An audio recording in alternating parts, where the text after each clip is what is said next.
Hello, and welcome to Sacred Herbalism, the full moon segment of the Elder Tree podcast, where we explore how plants and fungi can support us to enter into a sacred relationship with life and the living world.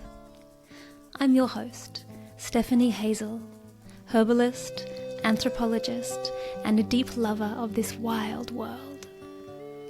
Let's walk into the moonlit forest together, into a world of magic, mysticism, psychedelic teachers, and, of course, the plants themselves. Are you ready?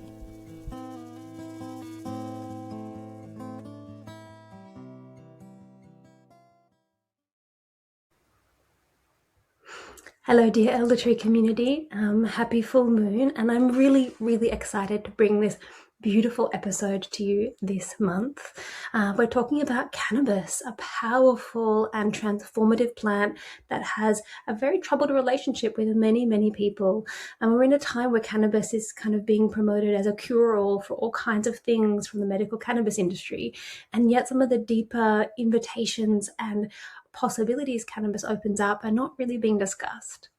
Today I'm talking to Yelena Bide. She is a Blue Mountains-based psychedelic integration guide. She is a plant medicine guide and a herbalist who loves working with plant medicine, embodiment, and awareness to really support people to move towards well-being and thriving.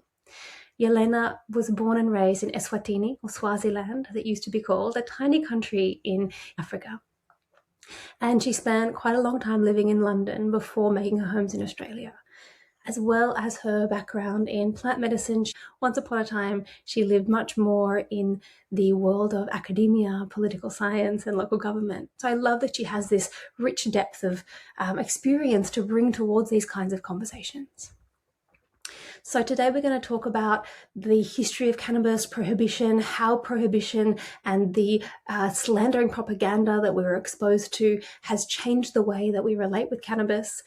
We talk about the shadow side of cannabis, what can go wrong, as well as these incredible themes and invitations that cannabis as a powerful plant teacher and ally can invite us into. Now, I will let you guys know that I think we swear in this episode. We talk about sex, talk about sexual violence. So if there are little people in your sphere right now, you may want to listen to this later. Pop some headphones in. It's not really suitable for tender young ears.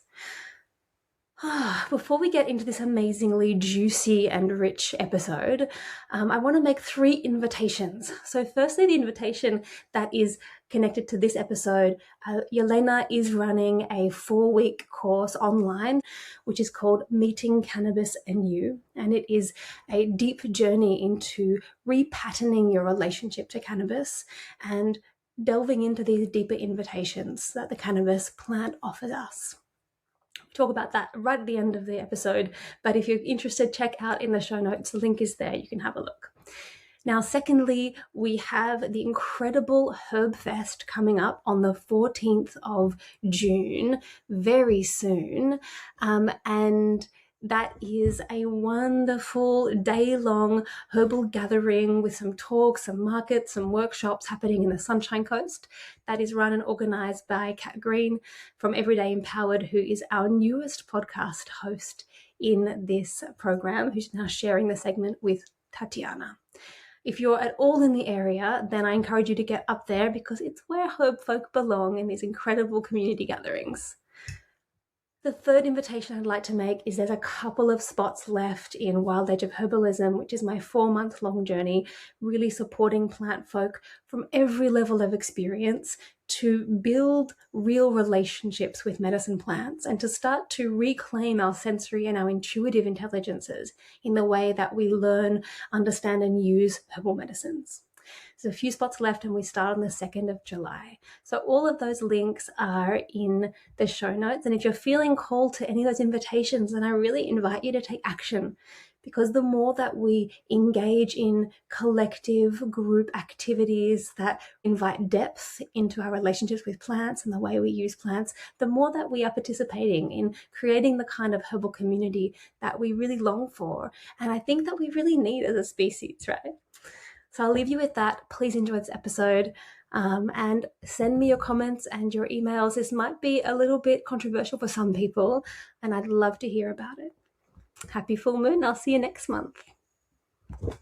So, Yelena, welcome to the Elder Tree podcast. It is really delightful to have you here, and I'm just really psyched for this topic. So thank you for bringing it, for inviting it. And just to share a little about you, Yelena Bide, she is an incredible plant medicine guide, a psychedelic integration guide, and a budding herbalist who has been journeying with a few different herb teachers over the last years in Australia and abroad, including me. And you've been so fun to work with and collaborate with in the plant wisdom path and the plant connection journeys we've been doing. So yeah, such a pleasure to have you in this space. Thanks, Tav. So lovely to be here. And where are you located for people to track? So I'm currently living in, well, hopefully forever, living in the Blue Mountains of Australia, Ngundungurra country. So we really want to explore in this conversation the incredible power plant of cannabis.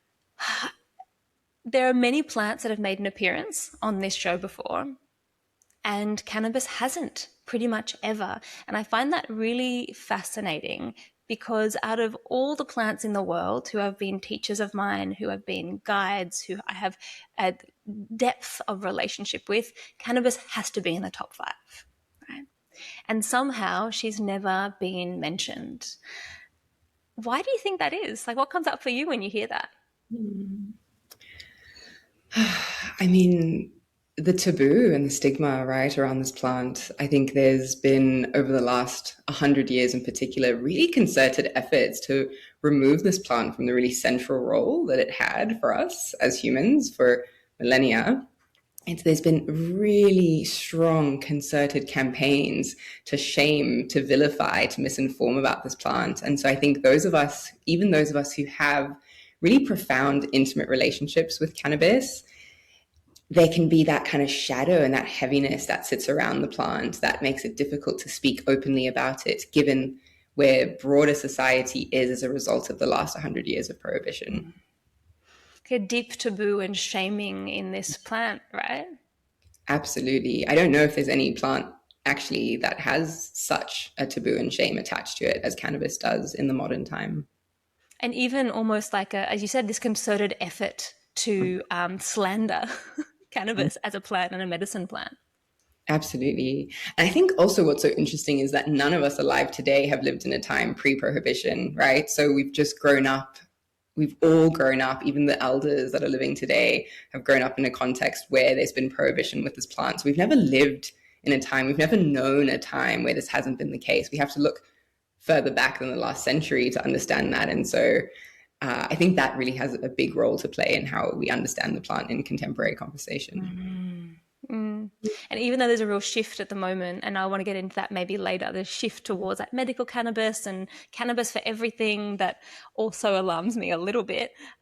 Maybe it's different if you're 20, right? But I'm 40, and so there's that lived sense of like, ooh, you know, keep it quiet. And for so many years, I felt obligated to hide my cannabis use from my family, from everyone who wasn't in my subculture, who wasn't, kind of pro-cannabis, I felt obliged to hide. Completely same. I think that's completely the same for me. I think it's only in the last couple of years that I've just been really open with my parents, with my family, with my siblings, with people in my life that this is an important plant. That shame and taboo is really heavy. Yeah. Do you remember when you first started to hear about cannabis as a child and what the stories were, like what the beliefs were that you were absorbing? Oh gosh, yes. So I grew up in Southern Africa in this tiny little kingdom called Eswatini, and beautiful cannabis actually grows there. So it's known for cannabis growing, like the grandmothers, the gogos, they call them in Swaziland and Eswatini, grow the plant. It's everywhere. It's abundant. And yet, growing up in high school, growing up with my parents, there was just this pervasive explicit and implicit sense that people who smoked cannabis, who took cannabis, were which was called dacha, which even just has like quite a heavy kind of term to me there. That people who would work with the plant in that way or smoke it or take it in were kind of, I don't even know, like bad, honestly, is the word that comes to mind, and kind of a slight criminal element, or it was really associated with kind of men in like dodgy, dark corners with red eyes, and that if you took it, it was a really bad thing to do. And then in high school, people would, that was an infraction that you could get expelled for. You could take cannabis, smoke a joint, and be expelled from high school. So a lot of stories, a lot of kind of shame again around this plant, really bad, dark kind of energies associated with it in childhood and adolescence.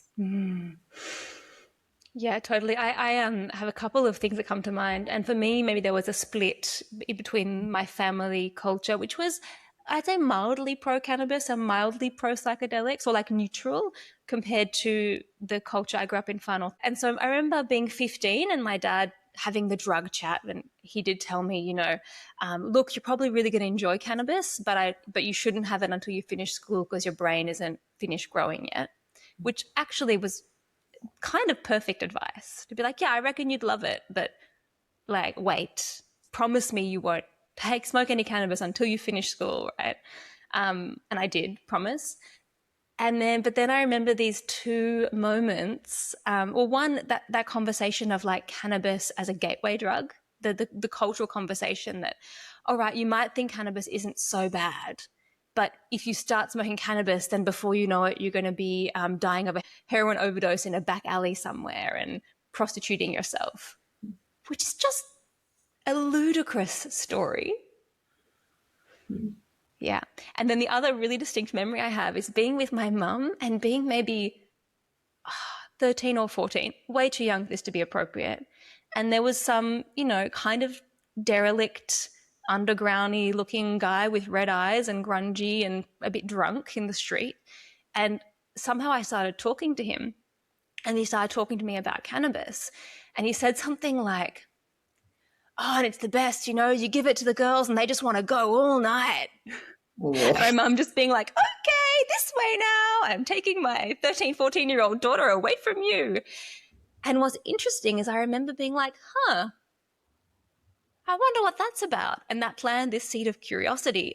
And I do want to share later on, one of the big teachings and the big jewels for me in my relationship with cannabis is an activation of sexuality and sexual pleasure. But that is a memory from a long time ago of just really inappropriate and shocking, but still like tantalizing to my adolescent brain. Wow. It's interesting hearing both of those stories. I guess we can talk about later, like the idea of the gateway theory and how that came up. Well, let's go into the gateway now. How did that come about? So it's a pretty complex story, but, obviously history is hard to distill down into a few sentences, a few paragraphs, but there's some really key, powerful players in the United States who are responsible for spreading prohibition there. And then, of course, given the United States' role as the global hegemon, responsible for spreading the prohibition that we see in almost every country today is modeled off of the United States. So prohibition and kind of conversations around cannabis began in 1911 in the US, where it was quite an unknown plant at the time. It was very used. It was very widely used. It was very widely used in a lot of pharmaceutical medicines. Something I loved reading and learning about is that Vanity Fair advertisements in like the late 1800s would talk about cannabis as this kind of delicious plant that would kind of take the edge off and make everyone of every class happy and uplifted. So it was just very, as you could walk into a pharmacy and get opiates and cocaine, that was just very normal at the time. Products with cannabis in it were also very common. And the history of prohibition has always been so tied in with racism in the States. So in the early 1900s, as Indian immigrants began to come to California, senators there, there's horrible quotes that I won't repeat here, but were really, starting to fearmonger about the idea that this dangerous kind of foreign plant was arriving on California shores and it would spread to the white populations and lead to, don't know what they were scared of it leading to. So that kind of began to unfold there in the States. And that spread really quickly. So by the 1930s, there was the first federal ban put on cannabis. It was a tax, not a straight out ban. And one of the really key players in this process is a man called Anslinger. And I don't really know how much we want to go into it with him, but essentially no one, bar maybe Nixon 40 years later, has done more to put down and seed the ideas that are still very alive today. So this gateway idea is he was the director of the first Federal Bureau of Narcotics in the States. And had a real personal vendetta against cannabis. And he put a lot of effort into writing books and articles and pressuring congressmen to ban it. And he's who we have to thank for the idea of the gateway drug, even though he had laughed at that idea before he took that directorship on. But he's the one who started to spread this idea of cannabis as this portal into the netherworld, the underworld, and again, a lot of racism infused there in his work. So there's like some really prominent, juicy quotes around. He would say, "Oh, the white girls will go to parties on college campuses and be seduced by Black young men with cannabis, and their sob stories of racism, and the result will be pregnancies, and we can't have that." So lucky them. So he was really responsible for spreading a lot of it. And to be honest, like I don't really want to go into that so much more now. No. It is really interesting, this idea of it being this gateway, this portal into a lack of control of people. I mean, that's what I'm feeling, is that they're afraid of. And it's like so much of the reductionist materialist worldview that is the foundation of capitalism and is the essence of people working like a factory to promote and improve their material well-being above all other things, and the individualism. It's almost like that was the time that ethos and that ontology was forming and solidifying in the West in that same time. This thing of like, oh, it's a gateway to depravity. If you look at what a society values, it tells you what they're afraid of, right? And so this gateway into what? Because it is a gateway plan. I think everyone who has worked with cannabis, there is a sense of it working with the underworld, the underground, and that same image that you were talking about around, oh, it's like the criminal and the criminal and the red eyes and the back alleys and the prostitution and depraved. There's another parallel image that I feel when I work more mythically with cannabis, which is around the portal to the underworld or to the mythic world or to the behind the world, right? Mm-hmm. Totally. I do think it's fun to think about cannabis as a gateway, actually, to reclaim that idea of a gateway drug, as a gateway plant in the way you just said. I actually love to play with that idea. I think it's also really important and interesting to reflect on how it wasn't. I focused on the 1900s because that's where prohibition as we know it's today and the root of global prohibition sits. But there have been endless attempts to demonize and criminalize this plant across history. It didn't only begin in the 1900s. So even thinking in the 1200s in Egypt, the Sufis would use it, right? Like to access altered states and connect with the divine. And that was so challenging and so scary to the powers that be, the ruling powers, this idea of the government and religion, and that Islam should look like this particular way, for example, at the time. So I think there's always been this story of depravity, but underneath it, what's actually there is, I think, a deep fear in the ruling classes from, in the context of Egypt, in the context of, you see similar things in South Africa in the 19th century, you see similar things all over the world, where there's this real fear of what cannabis can bring to life in people, what it can awaken in the body and the mind and the spirit. So I think it's always, whilst our current kind of conversation in the 1900s is really more explicitly on, the damage it can do to the body, the portal it can create for you to become this addict and this I don't know, marginal person in society, what's behind that? Like, as you say, what is the fear behind that? And I do think it is this deep, profound fear of what cannabis awakens in those who meet the plant, especially those who meet it with intention. Yeah. Nice qualifier, because cannabis does have a shadow side, right? And like, I want to talk about that as well, what we've witnessed. But I just can't resist telling you a story about being 18. My dad worked for the International Red Cross, so he worked in all kinds of places. And so when I was 18, I went to spend a month in Sudan with him, which was pretty much a closed country. I had to get a residency visa because they didn't have visitor visas. So I had this like 4-year residency visa. And I went over there, and there's like no tourists, obviously. And one of the young women who worked in the office where dad worked kind of took me under her wing, and she took me to all these cool places. And one of them, she said, oh, let's go to this mosque at the edge of the desert, like where Khartoum, the capital city, meets the desert. She's like, there's a special women's only thing that you won't be able to come all the way in, but, you know, with me, you can come and, you know, just come along. And we went, and I just happened to be that the Sufis had the whirling dervishes, not the kinds that you might see in Turkey doing performance, but like the real deal guys who live walking through the desert were coming out of the desert, and they'd arrived at in these mosques, and they were whirling. And these are guys like they never had worn shoes, right? Their feet were like gnarled and like congested from all the spinning. They had these raggedy old like long dreadlocks. They were dressed in rags. There were all these people gathered. There would be hundreds of people, and there was one other Westerner was there. And these guys had these long, big staffs, and they were like whirling, jumping, incredible in trance. And then ones who weren't whirling were walking through the crowd with these braziers with these huge lumps of hash sitting on top.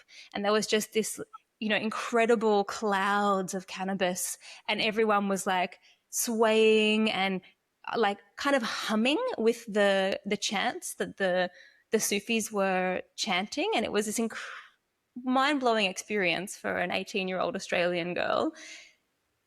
And yeah, but feeling the cannabis come and allow me to enter into a shared space, into a field of altered presence, trance, and ceremony.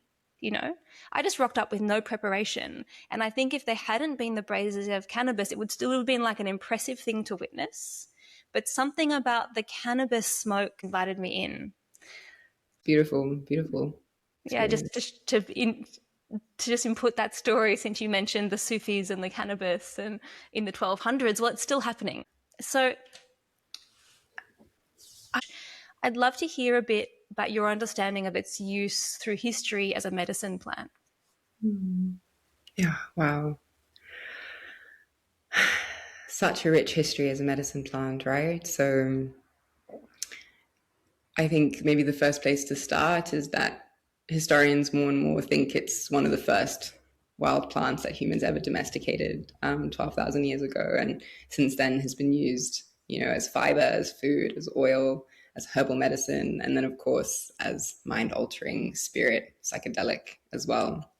The first written record that we have of it comes from about 4,700 years ago, where it has pride of place in the Emperor Herbalist Shen Nung's pharmacopoeia.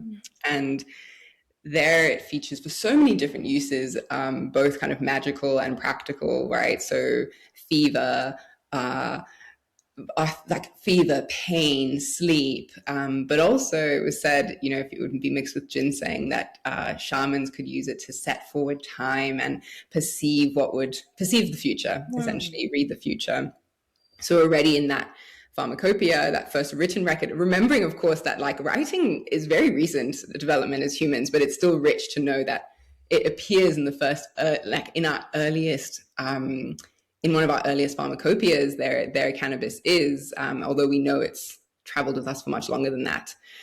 And it's really interesting. I think as a herbal medicine, it's been used so similarly in all the different contexts around the world. So you really repeatedly see it show up as herbal medicine for things like snake bite, malaria, fever, insomnia. Something that really stands out to me when I look at the history of cannabis is cannabis as a woman's medicine. It's been used in every corner of the globe to assist childbirth, to prevent miscarriage, to support lactation, to support postpartum hemorrhage. Like, it's really this woman's plant. And that is so distinct to how we think about it now, right? Where there's so much kind of fear and anxiety around cannabis of those parts of a woman's life. But yeah, I think that in a nutshell is kind of some of the really powerful things that you see when we read about cannabis as herbal medicine across history. And of course, what I love to see about cannabis, as with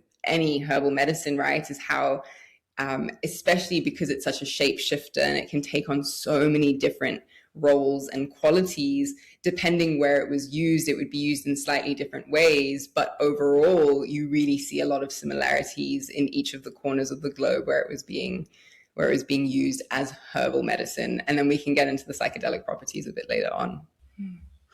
I actually really love using it as a tea for period pain because you get a lot less of the psychoactives. So if someone doesn't want to be high and doesn't have the space to engage with it, because I do think we need to engage with that space with intention and with presence. But making it as a tea, a lot of the physiological properties are still there, even though the psychoactive properties are reduced. And it's so great for period pain, it relaxes the womb, it brings you into the body, it softens some of the muscles, And I agree, there is this history of its use as a women's plant. And just then I was just reflecting, I actually think that more women I know have a really positive and nurturing relationship with the plant that's less complicated. Have you noticed that? It's a really interesting observation. I haven't noticed that exact thing. More what stood out to me as you reflected is actually I know very few people who have a really kind of positive, healthy, nurturing relationship with this plant. And that's something that I feel really sad about, honestly. I feel a lot of grief that we've kind of lost our way with relationship with this plant, and that both in the kind of wider societal image of how people use it, it's kind of, stoners sitting at home on the couch, that's still so alive as our kind of cultural icon of a cannabis user. But yeah, that honestly, I often feel I'm often searching for where are the others who have this incredible relationship with this plant. And I think it's been such a delight, right, to encounter you and to find this really shared relationship with this plant, not just as a positive, gorgeous relationship, but also a plant that has been such an influence to both of us in different ways. It's been really delightful to connect over that and connect over our shared love of this plant. Yeah. What do you think fosters a positive relationship with this plant? Such a beautiful question. I think there's a big thing here for me is the posture of reverence towards it, right? Really recognizing it as a potent plant medicine. Just seeing it just as a plant teacher or plant ally, that shift, genuinely feeling that and embodying that in your relationship, I think is one of the biggest kind of determining factors of how cannabis meets you and shows up. This is not a plant that likes to be disrespected, and it's a powerful plant, right? And it will show you what's what if you do disrespect her. But I think it's very difficult for so many of us in the modern time to understand plants in that way. And I think that's why your work has been such an inspiration to me. And I've so enjoyed traveling with you in the work that you offer, right? Where you're teaching us to engage with and understand plants in this way as teachers, as living intelligences. I think when you relate to any plant in that way, and particularly the psychoactive, psychedelic master plant teachers, that completely shifts you away from it's a drug, it's a natural pharmaceutical, it's a plant that just helps you relax and take the edge off. Completely different perspectives and completely different experiences, I think, that arise as a result. Yeah, I definitely agree with you. I think that she has she's got big boots and she's a powerful witch plant and does not like being disrespected and does not like being taken for granted or being abused. But if you abuse her, she's going to turn around and abuse you right back because she does not like that disrespect, So it's definitely that intentionality. And I've definitely had periods of my life where I have, you could say, abused cannabis. I've smoked cannabis every day, and I've just habitually done it without really engaging with it as a teacher, like without that respect. I always felt a respect to the plants, but I wasn't really being like, okay, cannabis, now I'm sitting down, we're going to have some space, you and me, which is now how I, as much as possible, work with cannabis. It's much rarer now, but I work with cannabis like, okay, I'm going to connect with you in the spaces I know that you really thrive, that you love being in. Because when you come into my body, you get to experience embodiment, and you get to experience the things that really juices you up. And what I've learned she loves: love making, sensuality, massage, yoga, stretching, anything somatic, gardening, presence with other plants, solitude, and music. For me, that's the spaces that I really love working with cannabis. Yeah. Wow. There's so much in what you just shared that's sparking things for me. Yeah, both like that intention. I love that what you described, and that's the same for me. It's like I sit and I have a little, it can be tiny, but just a small ritual, a small moment that marks stepping from everyday mundane, consciousness to, okay, I'm opening the gates of perception. I'm opening myself to what I will be able to sense and feel and enjoy in the company of this plant. So having that intention. I also personally more and more, I'm very sensitive as a person. So small doses of cannabis for me work beautifully. And I actually love to work with, I guess, what I would call a microdose of the plant, right? Like just a few puffs or a very small amount of an edible, of eating cannabis. And there's something about just being able to kind of dance on that border between everyday consciousness and this kind of heightened sense of aliveness in the body, to be outdoors. I live in a World Heritage National Park. So for me to go walking outside in the company of cannabis just means I'm fully present in my body. I'm fully present with the birds and the rocks and the trees in a way that can be hard to in everyday life, right? Like it's hard to drop out of the head. We spend so much time up there. And I think to drop into the body is one of the biggest, to drop into the body and to drop into profound presence, right? That sense of just the endless stream of time that cannabis can drop us into, I think is one of its greatest gifts, gifts as a plant. Something else that you were saying, Steph, that I think is so interesting and I think a lot about is like how, and let's understand this plant as we would any other herbal medicine, and it's extremely drying. I mean, everyone knows that, right? Like, I like the like dry lips, like dry mouth, dry eyes. And for me, when I think about kind of paranoia, anxiety, those are quite like dry and cool conditions in the body. And I think when we see abuse of cannabis over time, just as we would with any other kind of super hyper drying plants, or especially the air plants, I think it makes sense to think this isn't other to other plants. It will, just as everything in this world is about balance, if we go way too much in one direction, we're going to experience imbalance. And I think so much of the kind of paranoia, anxiety, like heightened kind of sense of that can come with cannabis makes a lot of sense when we actually understand her herbal qualities as a plant. Absolutely. And I think you see, for me, there's a paradoxical energetic in cannabis. So there's initially an incredible amount of drying, as you're talking about, the dry lips, the dry eyes, the dry, if you're using it sexually, you'll notice a drier vagina and the sucking of fluids out of the periphery. And then I urinate a lot, like it's a really diuretic. And so this huge outflux of water. But then there's a stickiness to cannabis as well. So it drains the waters, but can accumulate phlegm. So when I have had times of smoking cannabis constantly, especially when those times were often in like damp, moldy environments, noticing an increase in seasonal allergies, noticing a spleen chi deficiency, you would say, like more kind of manky, damp gut. So there's a dampness, this stickiness, and you see that in the stoner archetype. Will tell you exactly what the energetics of cannabis is, right? There's like a droopiness, there's a heaviness, there's a kind of flaccidity, right? And or on the extreme end, there's a withering and a drying. People who are like scrawny, and you see that in boys as teenagers who've smoked cannabis. Cannabis actually is highly estrogenic. And so it actually can interfere with adolescent male muscle development. So when boys differentiate from female bodies and children and they develop a different kind of muscle architecture in the body, if they're heavily smoking cannabis through that time, they fail to do that. Hence the skinny stoner boy archetype. They haven't bulked. And that is a very effective way. Anyone out there with a teenage son who's playing with cannabis and you think they shouldn't be, you just tell them, well, you better wait till your muscles stop growing or you'll never get them. It works and it's true. So there is that, an extreme end is a drying and a withering, but there's also a dampness, like allergies, sinus, gut stuff, right? And there's a hyper relaxation because cannabis does relax us.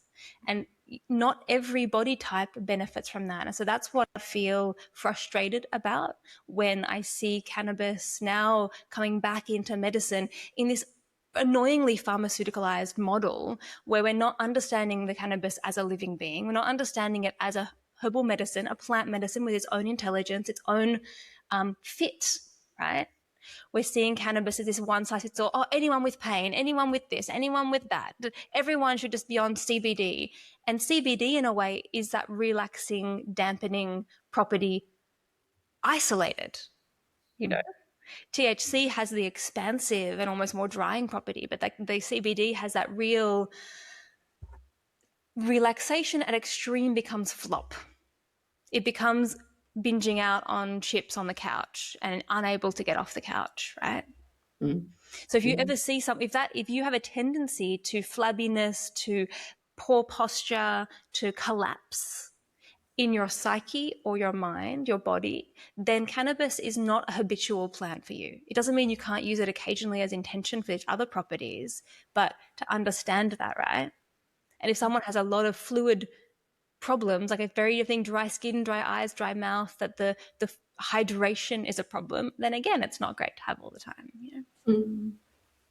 Yeah. I mean, I love hearing you speak about this. I think, first of all, it's just the complexity, right, of the plant. It's so complex and it belongs back in the books, the herbal medicine books, the offices, the clinics, the village gatherings of herbalists. Like, that's who holds kind of the deep knowledge of energetics and matching plants with people. And I completely agree. If we rely on the pharmaceutical medical industry to teach us about this plant, this new kind of novel discovery, and they kind of that we've discovered with 113 cannabinoids that can all be isolated and extracted, that's not it, right? It's such a black and white. Anyway, we don't need to really get into that here, but I think hearing you speak, it just is just one reason that I feel so passionately about teaching about this plant, because it's so flattened by the current conversation, which is just, it's either cannabis good for everything, like you say, or cannabis bad, right? And there's just no nuance. There's no kind of stretchiness or gray understanding there. It's really quite black and white. Yeah. I also think something I think a lot about and worry a lot about as cannabis comes out as this billion-dollar industry as a quote unquote natural pharmaceutical, is that, of course, it's isolates and extracts, right? Just like every other pharmaceutical. So you're missing out on the incredible way that the plant dances with the body and dances with the different parts of the plant and how those all come together to form this incredible effect that balances, like thinking about obviously the most popular cannabinoids, THC, and well-known cannabinoids. Like CBD does have this beautiful balancing effect on the kind of uplifting, expansive energy of THC. I don't even like to really talk about the plant in that way, honestly. I think it's really reductive and brings us actually away from a genuine understanding of the plant. Like CBG, CBN, THCA, what does that really mean? Right? Well, I had this really satisfying moment actually at Entheogenesis Australis conference, maybe like 5 years ago, EGA, which is, probably one of Australia's oldest psychedelic plant organization. If anyone does not know EGA, go check them out. And I was presenting on the importance of ritual, the intention in plant medicine. And I used to be much more involved with them in my 20s. And I was actually one of the founding board members of PRISM, Psychedelic Research in Science and Medicine. Uh, I was not hugely involved at the time, but I was still involved enough. And I remember being like, yeah, it's this fringe thing, like it's never going to go anywhere. Now, you know, we're really in that place. And one of the guys who's the main researcher in that organization, I was chatting to him. He's like, oh, it's great to see you. I haven't seen you for years. You've been kind of absent. And I was like, oh, cool. What's your talk on? He said, oh, I'm talking about the entourage effect. I was like, what's that? He said, you're probably going to laugh as a traditional herbalist and healer as you are. It's nothing you don't already know. I'm getting up and scientifying how all the different chemicals in cannabis actually work together. And I laughed. And I just so appreciated his acknowledgement, because that's really rare. When you have someone who is in science to acknowledge, oh, this groundbreaking research we're all excited about, guess what? As a herbalist, you've known that for thousands of years. And we have. So the entourage effect, if anyone doesn't know, it is this groundbreaking idea that, hey, the THC and the CBD work together, and not just the two of them. There's all these other terpenes and other chemicals. We don't even know what they do. And turns out that they magically all dance together to give cannabis its special healing powers. We know that whole plant medicine. It's what we've been doing forever. And guess what? It's not just cannabis. Every plant is like that. Every plant has an incredible intelligence and sophistication in its chemistry that is like this self-balancing ecosystemic awareness that makes it more effective and safer.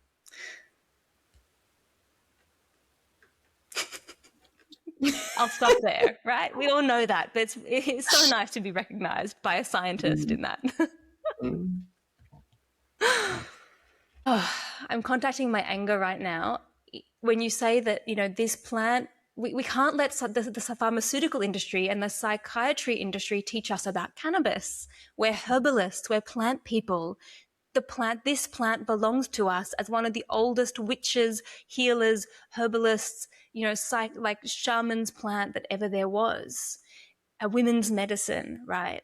And this plant and all the psychedelic plants, and not just the psychedelic plants, the opiate plants, all the strong painkillers. Do you know why you go to hospital when you're in pain to get painkillers and don't take herbal medicine? Because all the ones that are really good are banned unless you're a pharmaceutical company, right? All the really powerful plants have been systematically stripped from us as herbalists, and they belong in our apothecary, not in a pill, in a pharmaceutical industry. They belong in with the herbalists. Cannabis belongs not just the use of it, but the knowledge and the wisdom to use it with skill, to use it with intention, to use it in a relational way where we work with the plant spirits. All the psychedelic plants and all the powerful plants belong here, not there. And so you're right, to allow them to then be like, ooh, we took it away from you, and now we're like going to teach you about it, stripped from all of the wisdom that you actually could hold about this plant. And you're going to just get it in this kind of pharmaceutical way. And now what I see a little bit is plant people using the language of the science around these plants because it gives authority. It makes them feel like they have the knowledge, but it's actually undermining our wisdom as herbalists and plant folk, plant walkers, plant listeners who have the skill to actually sit with cannabis, to learn the depths of her magic, her personality, the energetics, and understand when that's actually appropriate and when it's not. That's where we need to be going. Hear, hear. Rah!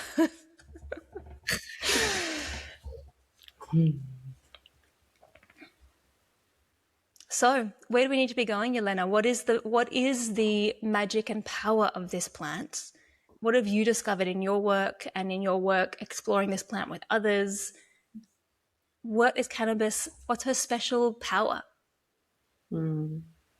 I don't know if we can say power. It feels like a very long list of powers.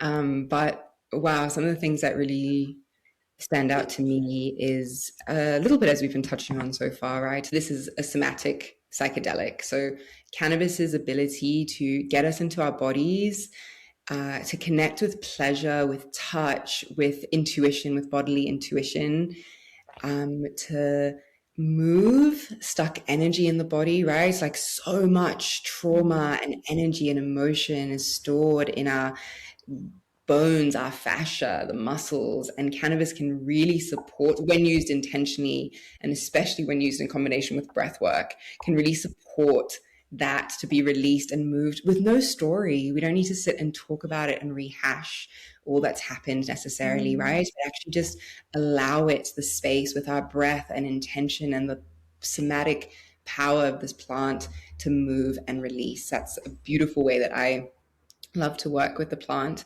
I think also as a somatic plant, cannabis is so intimately tied to the breath. And I think its ability to just, help us inhale more deeply and to enter more fully and more juicily the meditative states, yoga, movement, breath.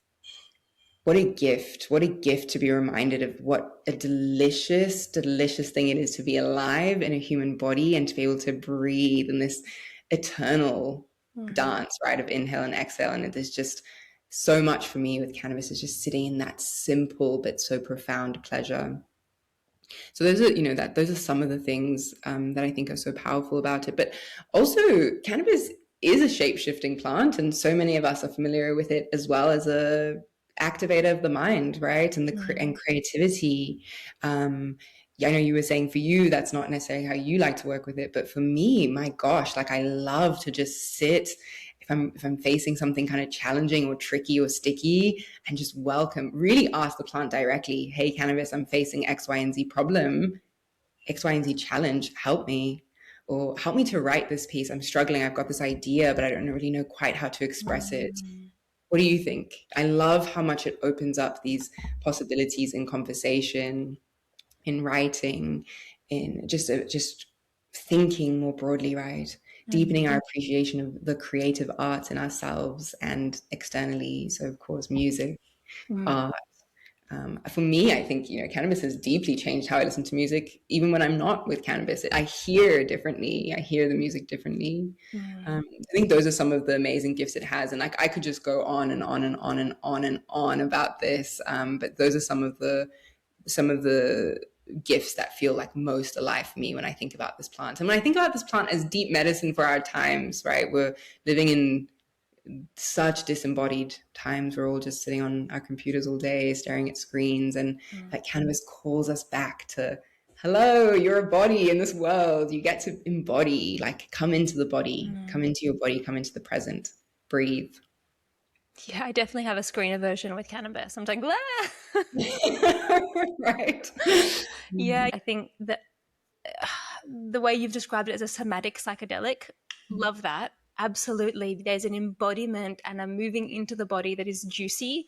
And I become much more aware of my pain, actually, in cannabis. I'm much more aware of what's stuck, what's tight. I can't disconnect. Like I can sit at my computer all day drinking caffeine and just like block off that my lower back's hurting, that this and that, and just be like cut off at the head. And cannabis is like, girl. Like you get down into your body and feel it. And it almost forces me to move, to stretch, to roll my shoulders, to be like, oh, where's that stuck? I want to unblock it, right? So I love that, and to think about that as in the way of trauma and story and holding that we do armoring. Like all plants, it doesn't just do it for you. It makes the invitation, and you can engage with that. And that's definitely a way I love to use cannabis more in the past is, me hanging out with my partner and just having cannabis and just like massaging and stretching, getting out the foam roller and the physio ball and just really getting into putting some nice music on, just being like, let's not do this as a chore. Let's do this as like this juicy, delicious expression of having a body, and how good is it to actually let the tension go. I think that is a definite theme and thread in cannabis. Another one, as we mentioned, touched on sexuality. Like definitely cannabis taught me how to be in my pleasure as a woman, how to go in deeper and deeper to the pleasure realms where the body meets the. I haven't done a lot of tantra practice and study, but I imagine what the tantrikas are talking about is that space when you go in through the pleasure gateway into spirit world. And I feel like cannabis has shown me how to do that. And she loves sex. She's like, yes, go in, juice it up, be in the body, be in that the interface between spirit and body, right? And what I love is that with all plants, we call them teachers because they help us do something. And then I now find that as I've matured working with cannabis in that way, that I have a lot greater access to that place with or without the plant. Like I've mapped that gateway. It's more effort. I've got to consciously get out of my head and get out of my partner's experience and get out of, am I doing it right? Am I turning them on? And really move towards, where can I sense the pleasure and how do I go deeper and deeper into that? And it's an ever unfolding, fractal in there. I've never tried to articulate this before, so I hope you get what I'm talking about. I love it. I love it. And I really relate. And I think there's that dance actually between breath and body, and breath and pleasure, right? And the ability to like sexually, sensually breathe into pleasure and find we many of us tend to like clench and tighten as a way to orgasm. It's like one way that we can orgasm more easily. But actually I find cannabis is so helpful in sending this like full bodied breath, deep exhales throughout the whole body, and that kind of radiating pleasure that can go everywhere. But it can be hard to stay with that breath, right? And I think cannabis can really support that really deeply. I have found that in my experience. I love kind of, the fractal images, and you just kind of can go deeper and deeper and come into self. I really heard that in what you were saying, coming more deeply into self rather than, am I doing it right? How do I look? That whole thing that can be such a feature of sex in our modern times, What I've noticed as a woman is that, especially if I'm with a man, that there's this sense, the deeper I can go into my pleasure, he gets pulled into that depth of pleasure too. Yeah. I love that. So one of the tantra teachers I'm working with at the moment kind of reminded us that was women's role, right? It's like, actually, like, you're kind of the I can't remember the word she used, but you're the initiator and they're kind of the followers, which is so not how we think about it in what kind of mainstream society today. In heterosexual sex, the sex is happening inside the woman's body, right? That's where the sex is. And so what's happening in the woman's body is what both are experiencing. Yeah. And that's not just like the mechanics of it, but actually the energetic mapping of it is there. Yeah. I love that. I think that's beautiful. So we've got the somatic psychedelic moving, just enjoying the body, moving tension, moving armoring. We've got the kind of invitation into tantric sexuality.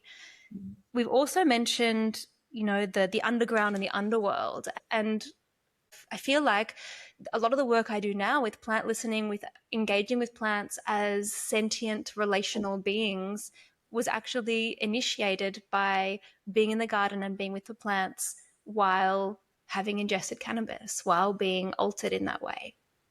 That made me that sensitivity to actually be receptive to the underworld, to the other world, the metaphysical background of the world, the mystic world, and to actually hear with those ears. Yeah, absolutely.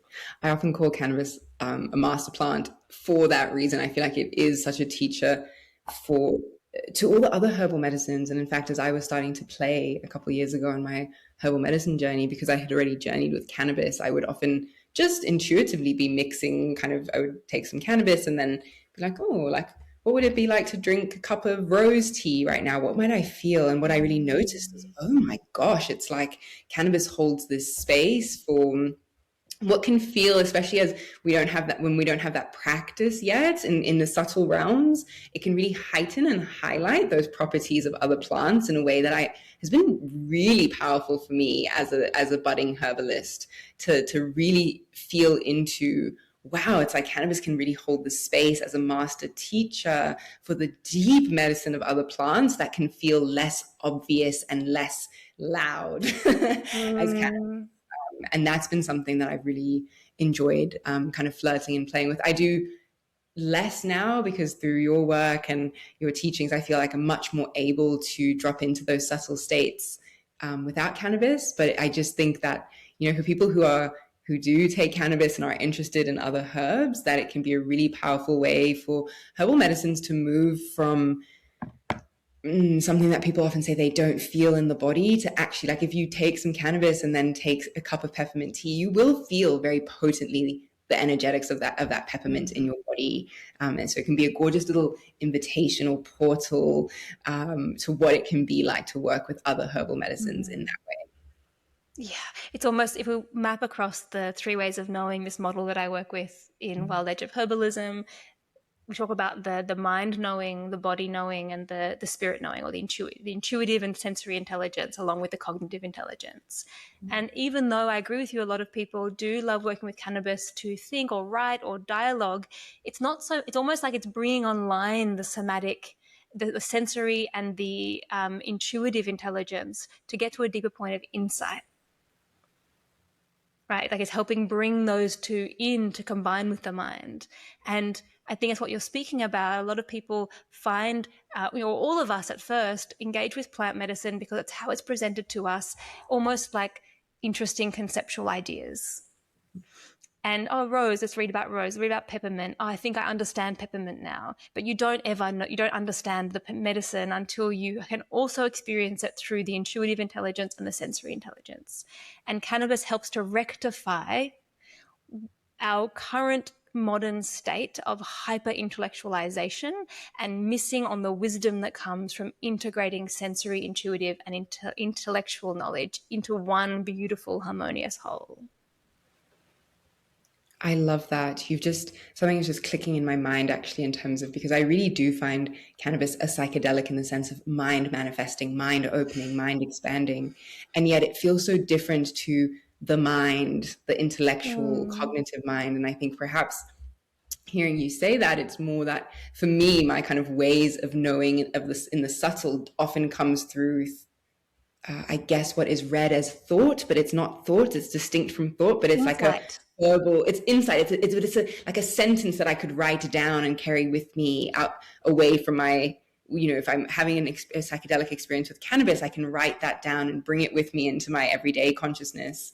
But actually, maybe thought isn't quite the right word. It's like a bridge between the messages and language of the body, but in a way that my ordinary consciousness can understand it, which is in the written word or the spoken word.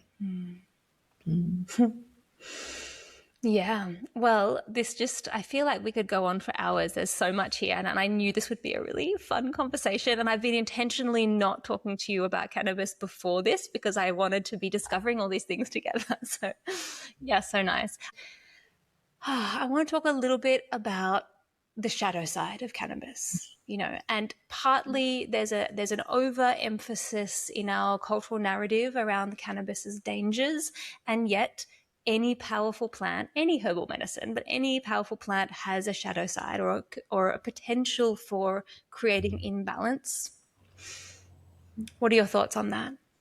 Yeah, I think the shadow is so important to look at. And in fact, where I want to start with that is tracing right back to where we were starting at the beginning, talking about Shen Nung's Chinese pharmacopoeia. He had beautiful things to say there about the shadow. And he said, people who misuse this plant, the sun will no longer shine from their eyes. They become too lost in the lunar medicines in the dark, and the sun no longer shines from their eyes. And I think that really rings true for me, right? Where cannabis can really take us into these places of kind of darkness and shadow that can be hard to, especially if we're not thinking about it as a plant teacher or as a psychedelic, that can be really hard to integrate or understand.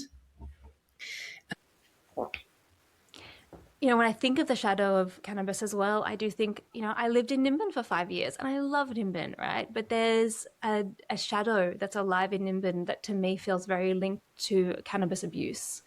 A lot of cannabis growing, a lot of cannabis selling, but you meet a lot of people who have a lot of wisdom and a somatic connection, who've been smoking cannabis like 5+ joints a day for 20 years, and their minds are unhinged. And there is a real risk there. And I think that we would be remiss to not name that in this conversation. And it's almost like, you know, cannabis brings on this somatic and mystical intelligence and kind of dampens the busyness of the mind. It quiets the mind. It kind of pushes the mind away or back into a different position, which is so valuable in our culture most of the time.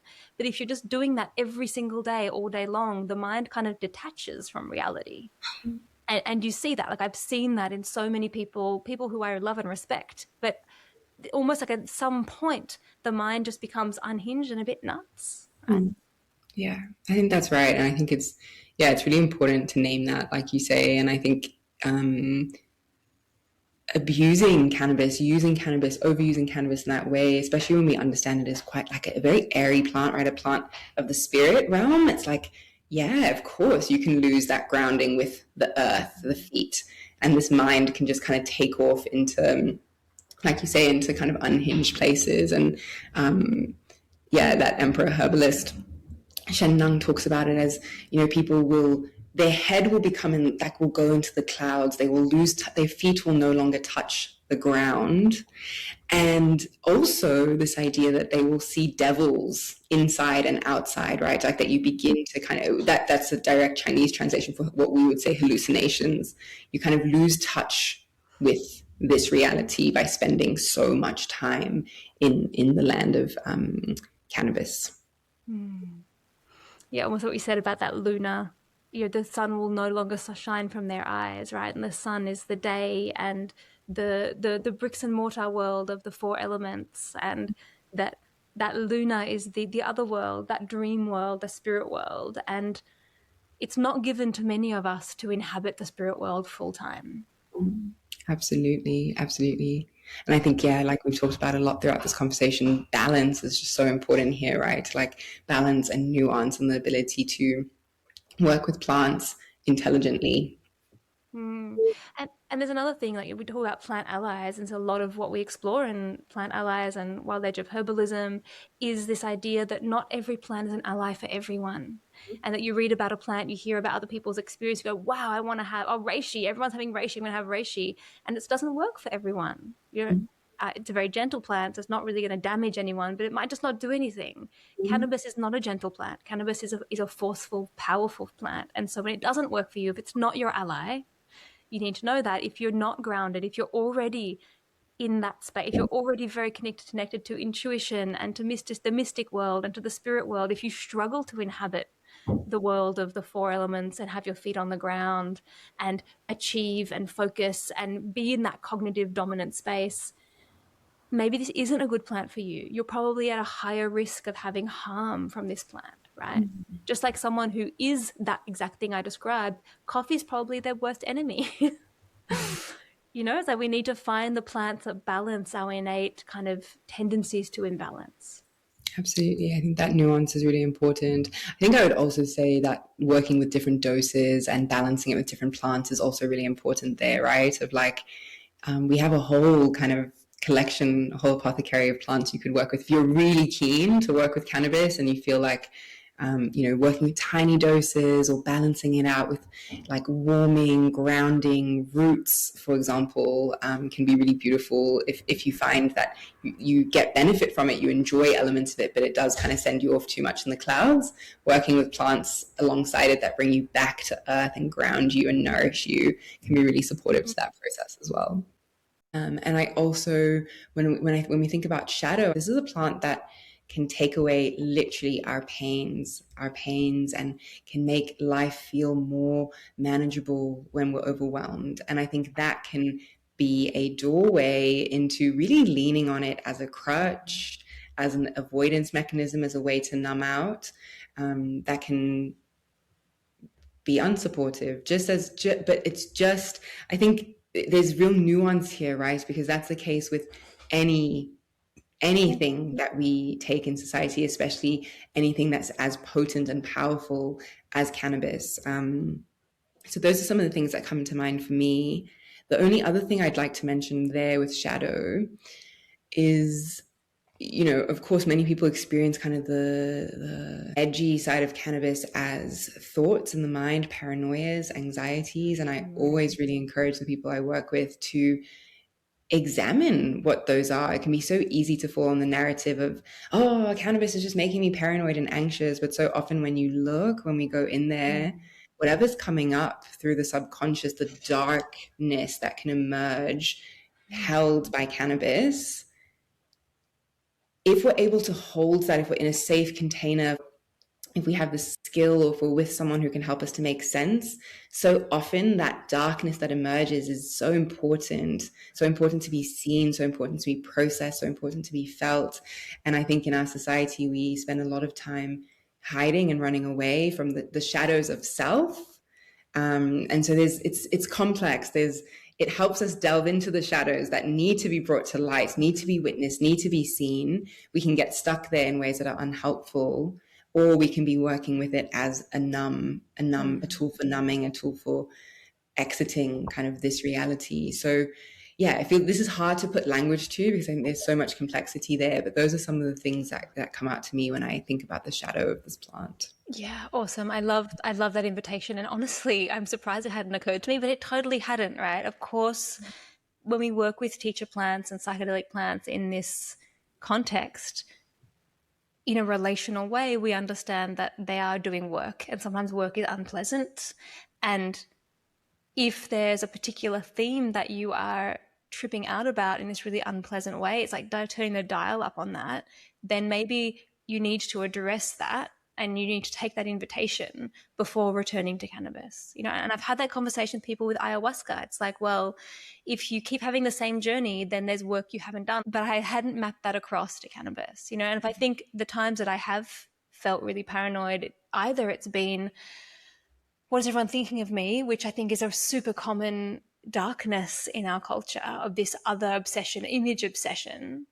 And another one has been like rape fear, of being somewhere enjoying my somatic sensual experience in the world, especially when I've been living in cities, or being somewhere dark and alone, and then having this massive like, oh, someone's going to drive up. If a man came and they could rape me and murder me, and I, wouldn't be able to get away, and mapping out what I would do and how I'd escape, feeling a lot of emotion around that. And so I'm just doing this live, right? What does it look like?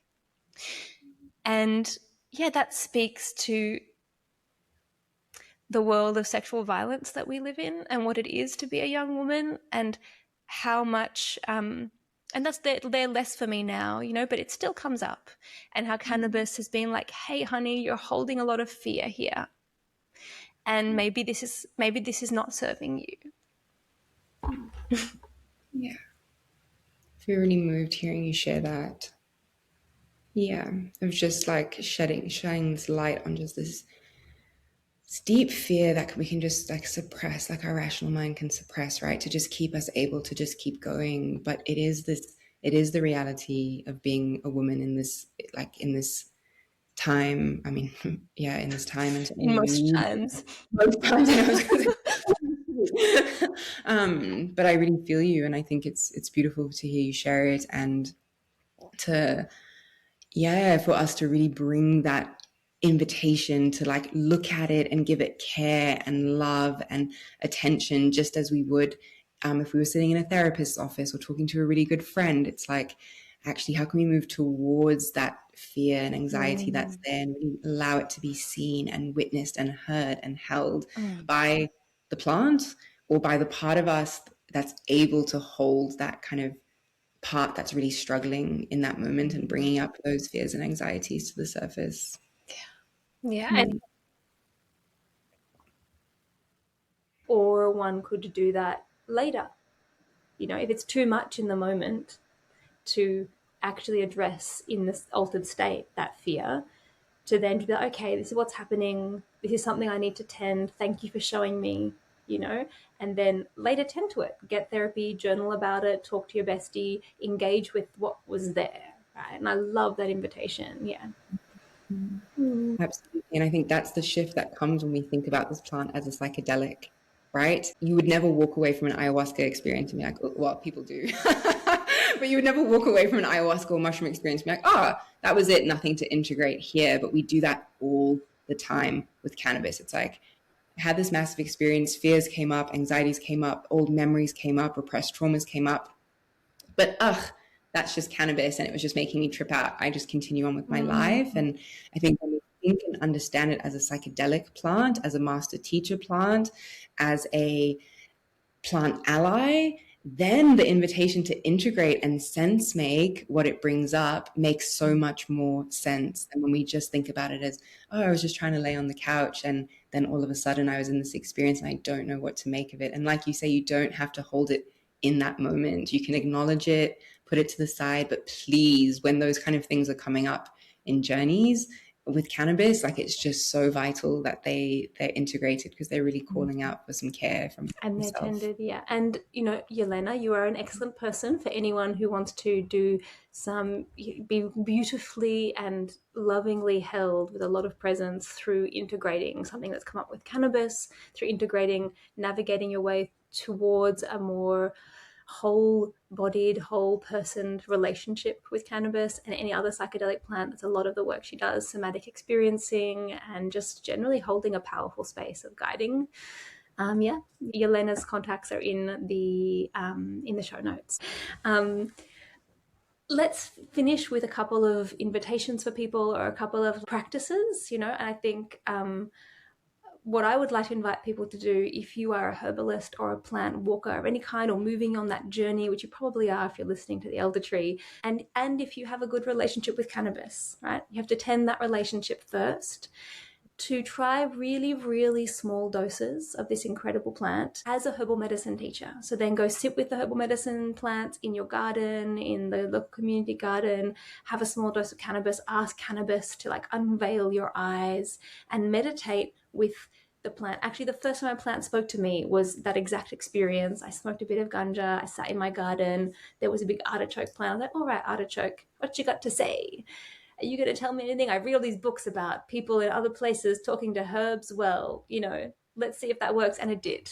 So just see what comes out. Really sit with what you notice. What does your sensory intelligence tell you about the power and the action of this plant? What does your intuitive, mystical intelligence tell you about the spirit, the personality of this plant? Yeah. So they're my invitations. And maybe you have some invitations for people as well, Yelena. Yeah, I mean, those are gorgeous ones. I love them. I think the others I would add, the other two that I love to invite people to do is to sit and do, even if you aren't a meditator, sit and just take a tiny bit of cannabis, a little microdose, and do a little breath work or meditation practice and see what you notice. It will be different to the usual way of doing it, and I think it'd be a really gorgeous way to play with breath and the body awareness that the plant brings. And the other thing is to, if there's a particular kind of form of body movement that you like, dance, yoga, Pilates, HIIT workout, swim, run, take a little bit of the plant and play with it in that way, and see what you notice as well in terms of what it brings to your awareness. And I think an implicit invitation in everything you've been saying that I've really been hearing is to, anytime you ever ingest cannabis in any form, just to take even 5 seconds to just take a breath, land in the body, and greet the plant and thank the plant as an incredibly intelligent, potent being that you're about to merge with. Attune and thank that plant and be like, all right, I'm here. Let me be guided, right? I'm listening. Yeah, I'm listening. I respect you. I hear you. Thank you for your teachings. Absolutely. That is an implicit invitation. That is beautiful to have made explicit there.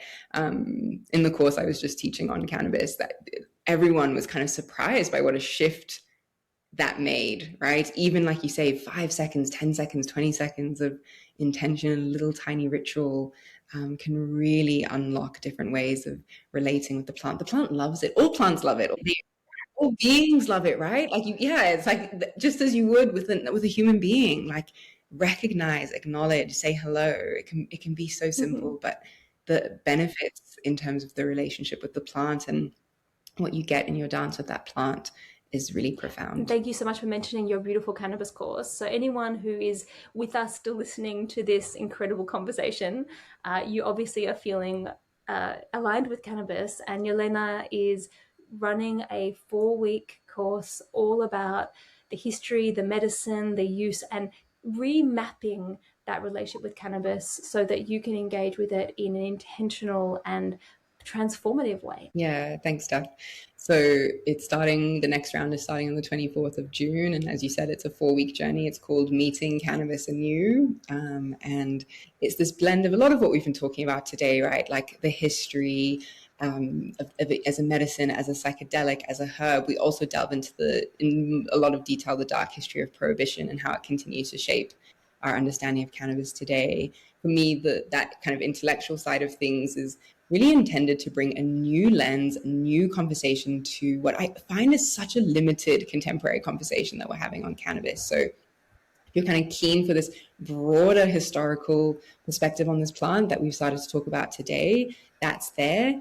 And then inspired by you and your work with the body, Steph, every week there's also an embodied invitation that people have with a little microdose of the plant, so that, you don't have to take my word for it, but can actually be rooted in your own embodied authority of your relationship with the plant. And this is for people who both, have had troubled relationships with it in the past, but are ready to try to give it another go if they've been years when they haven't, sat with the plant. People who already feel this call to the plant, but want to deepen further in intention. There's all sorts of different people are attracted to it. Delicious. Yeah. And you're an amazing teacher and space holder. So I highly recommend Yelena's course. And there's a lot of power in doing these things in community with other people, right? Like, we are social beings, and we learn and discover best in company. So doing a process like this where you get to witness and be witnessed and explore not just through your own personal experience, but by the way that this plant shows up and that experience shows up in many different bodies is really powerful. And that's what I love so much about Wild Edge of Herbalism as well, which is actually also starting in a month. There's a few more places left if anyone's keen to meet other medicine plants in that way. There's probably time to do both, actually. Yeah. Cannabis would be a great prep for opening the gateways and opening the doorways before meeting other plants in this way, right? And we do it in company, and hearing other people's experience gives so much depth and richness to the learning journey. So yeah, I mean, I obviously can't recommend your course highly enough, right?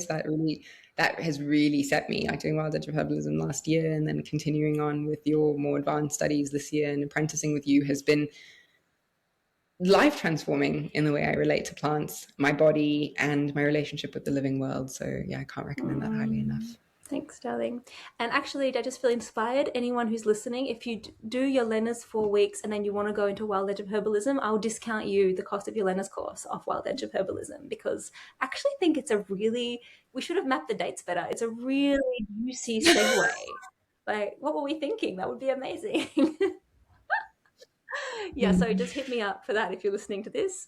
And yeah, thanks so much, everyone, for journeying into the depths of remapping and repatterning our relationships with plants as living, powerful intelligences that we can collaborate with, learn from, and learn together, right? And this is how we start to repair the ontological fracture, the meaning fracture that we found ourselves in. Is this, we don't have to do it alone. The plants are really keen to do it with us. And so listening to these conversations, taking action on these things, talking about it with your friends, this is how we start to repair our cultural drift. So yeah, thank you for being here, and thank you, Yelena, for being part of that. Thanks so much. It's been so fun.